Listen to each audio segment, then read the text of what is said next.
Bapak, Ibu, Saudara-saudariku yang terkasih dalam Tuhan kita Yesus Kristus, selamat pagi, selamat hari Minggu untuk kita sekalian. Kita berjumpa kembali dalam permenungan kita pada hari ini, Minggu tanggal 31 Mei 2020, yang adalah Hari Raya Pentakosta.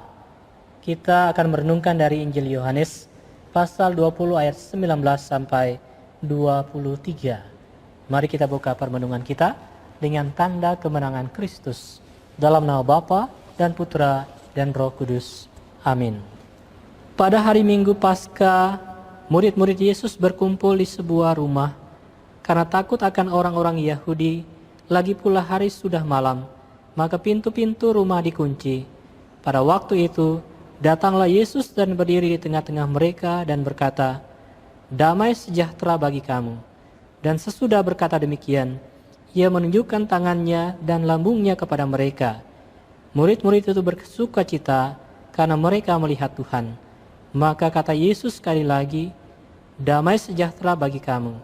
Sama seperti Bapa mengutus aku, demikian juga sekarang aku mengutus kamu."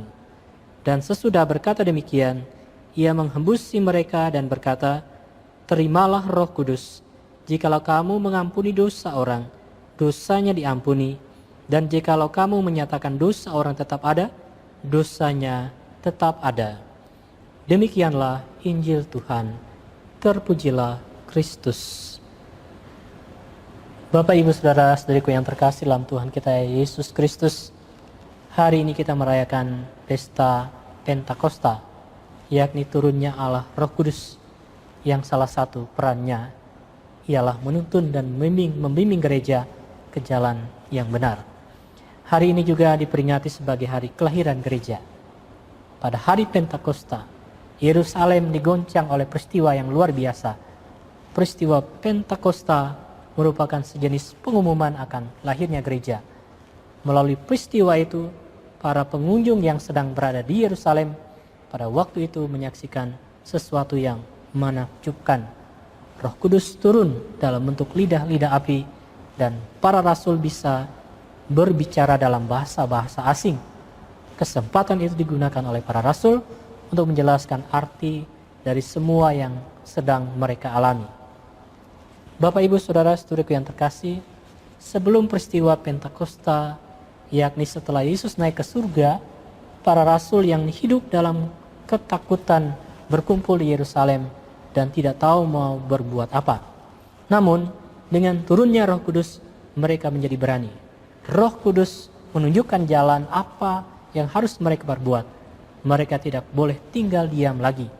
Mereka harus berani berbicara dan memberi kesaksian tentang Yesus Kristus. Mereka harus keluar dari rasa takut dan keluar dari Yerusalem untuk mewartakan kabar gembira ke tempat-tempat lain. Saudara-saudariku yang terkasih, Pentakosta merupakan awal kelahiran gereja, sekaligus dibukanya misi gereja. Dalam khotbahnya yang perdana, Petrus yang adalah seorang nelayan desa, tetapi kini dikuasai oleh Roh Kudus, bisa berbicara sebagaimana layaknya seorang ahli pidato. Mewakili ke-11 rasul lainnya, ia mewartakan Yesus Kristus yang disalibkan, tetapi kemudian dibangkitkan dan kini duduk di sisi kanan Allah Bapa di surga. Petrus dan rasul-rasul lain adalah saksi dari semuanya itu. Kisah para rasul merupakan saksi sepak terjang para rasul dalam mewartakan kabar gembira tentang Yesus Kristus itu. Bahkan beberapa di antaranya, termasuk Petrus, harus mengorbankan hidupnya untuk memberi kesaksian tentang Kristus. Semua itu terlaksana karena mereka dibimbing dan diberanikan oleh Roh Kudus. Saudara-saudariku yang terkasih, Roh Kudus masih tetap bekerja di dalam gereja, sekalipun di dalam sejarah gereja seringkali diterpa oleh berbagai gelombang, kesulitan dan kegelapan. Namun Roh Kudus tidak pernah membiarkannya sendirian. Dengan setia, Ia tetap membimbing dan menuntun gerejanya, sehingga masih bisa bertahan hingga saat ini.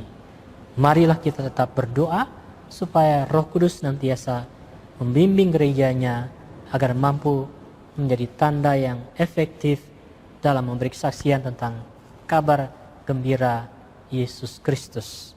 Tuhan memberkati kita sekalian. Amin. Dalam nama Bapa dan Putra dan Roh Kudus. Amin.